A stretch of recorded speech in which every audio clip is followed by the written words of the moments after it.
Hello there, I'm Steve from Mac84 and welcome to another video. Today is a bit different. This will be a short video. I basically got a bunch of stuff, and so I have to thank my good friend Chris.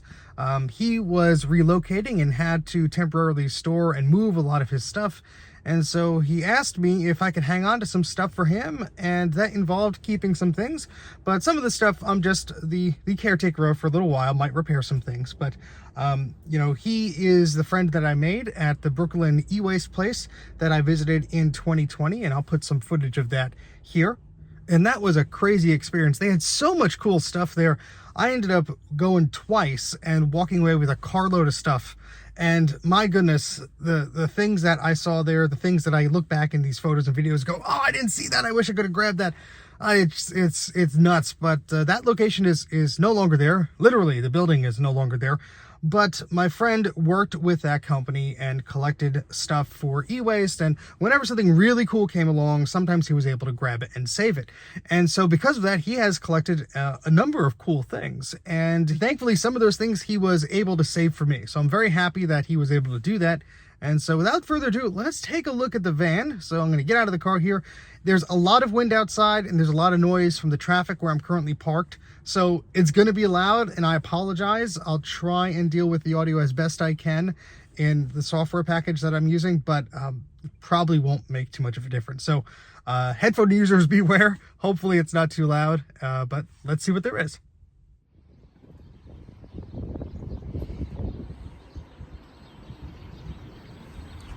Oh boy. All right, so first off, not everything here I'm keeping. A lot of things are to store temporarily or fix up for a friend. One of these towers was actually given to me by Ron of Ron's Computer Videos. But the rest here is from my good friend Chris. Like I said, he was moving and he needed to relocate some of these items. So the majority of them I'm going to be hanging on to. But some of the things here, like there's a Franklin, I think an Amiga, I think he's gonna grab when he's back in the area sometime. But let's take a look at this, what's here. We have a power computing machine, that's from Ron. And then we have another power computing machine here. We have an Amiga 2000. Right below there is a Magnavox 386 SX16. We have a Macintosh Classic 2. Let's move that off over here. This is a color classic I have to fix up for my friend. So that will be recapped. We have a Commodore monitor of some sort. And there is a boxed Apple keyboard 2. I have the keyboard, did not have the box. That's pretty darn cool. Very, very cool. I love it. This is really cool. This is an Apple graphics tablet. Apparently these are hard to come by. This is in the box. I have not even opened it yet. It is kind of falling apart, but I will get that inside to take a look at it. And we have a few other things. Let me move this so I can get to that. All right, so behind the Commodore monitor here, we have an AMDEC monitor. I believe that was with the Franklin. So let's move this over to the side. You can see the front. This Commodore monitor 1084S. Sorry, it's upside down here.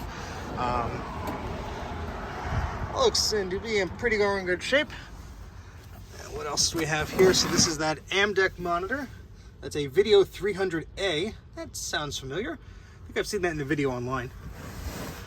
We have an interesting monitor here. This is a Radius color pivot display.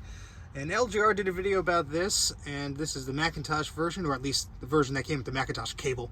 It does have the cable, which is cool. And I have two of these now, both from my friend Chris. Somebody was recycling them and he was able to grab them. And yeah, it's pretty neat. I don't know if it works. I don't think he turned it on yet, but I'll be able to find out. Let's open one of the side doors and we can get a better look at what's over there. So here's a better look at the pivot display. And we have a Club Mac CD-ROM drive, 2 Apple floppy drives. This is a Sony Trinitron monitor. We'll get a look at that from the other side. We have a Commodore 64 in the box. We have an Apple monitor. We have a duo disc drive. And this box has a bunch of goodies in it. We have a system saver from Kensington for the Apple II series. We have an IBM personal AT keyboard.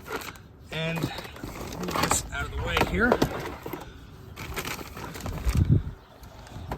And there's a bunch of goodies in here.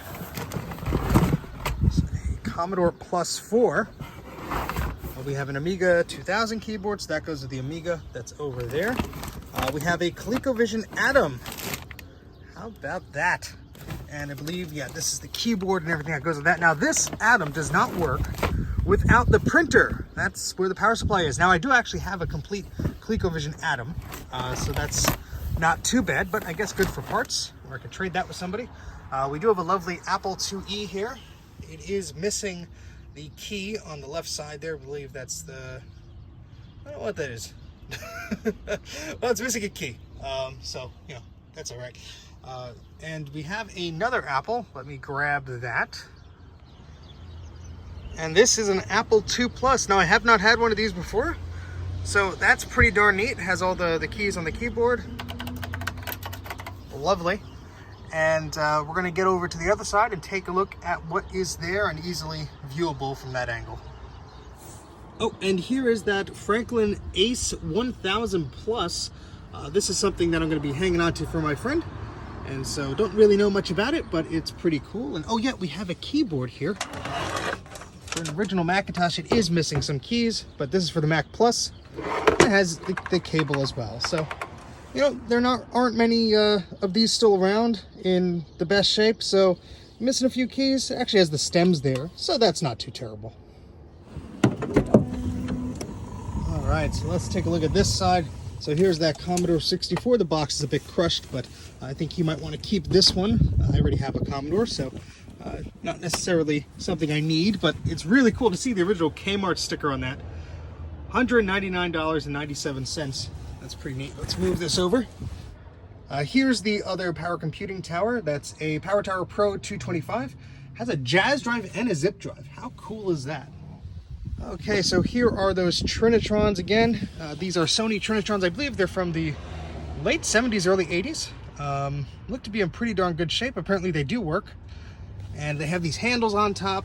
Only RF inputs. That was the style at the time. Let's move this around. Maybe get a shot of the model number here. If it's still on there. Yep. There we go. Trinitron Color TV Receiver KV1203. Serial number of 237319. Sorry for the wind. Looks to be in pretty darn good shape. There is one of the monitors for the Apples. I forget what model this is. Maybe I can move this slightly. This is an Apple A2M010 green phosphor monitor. So how about that? I don't think I had one of those. This is another Apple monitor. So that's the same as the one that we just saw over there.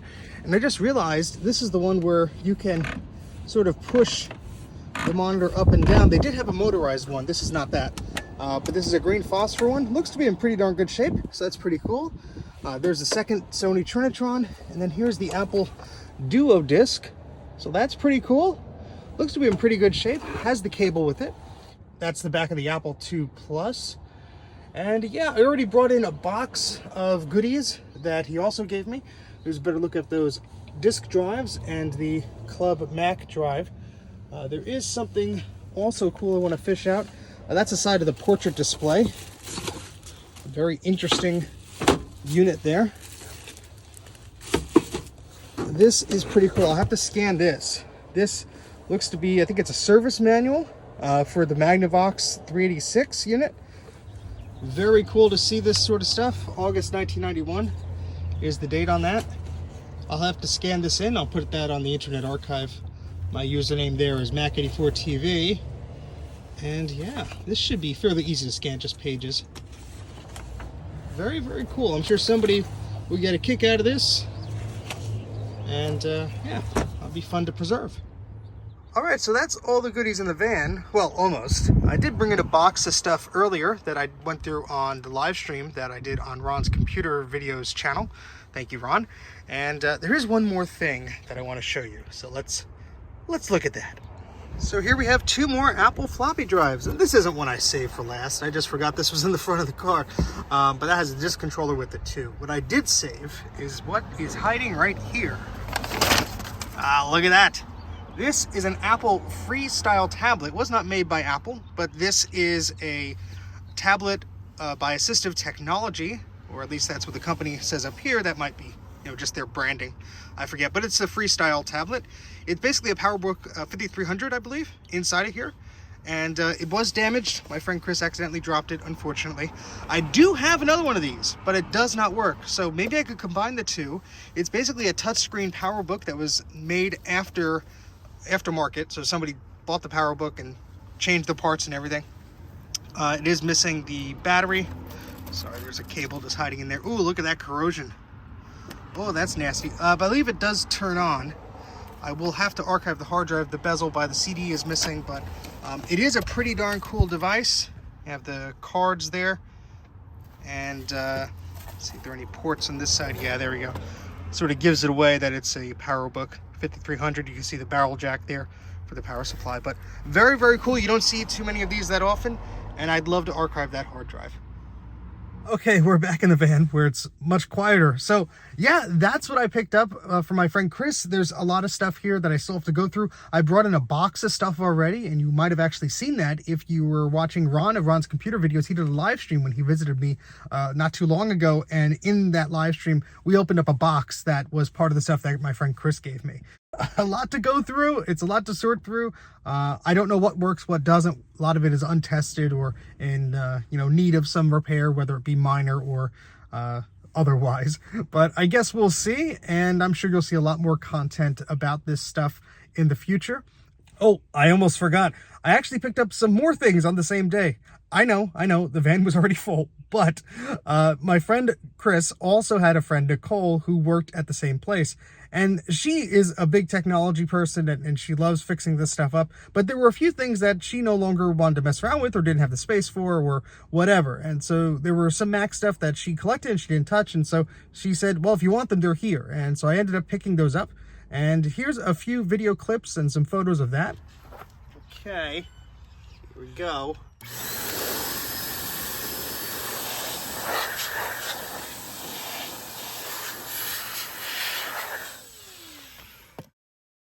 If this turns on, we're just going to turn on for a second because I do not want that reefer cap to go kablamo, but this will be exciting anyway.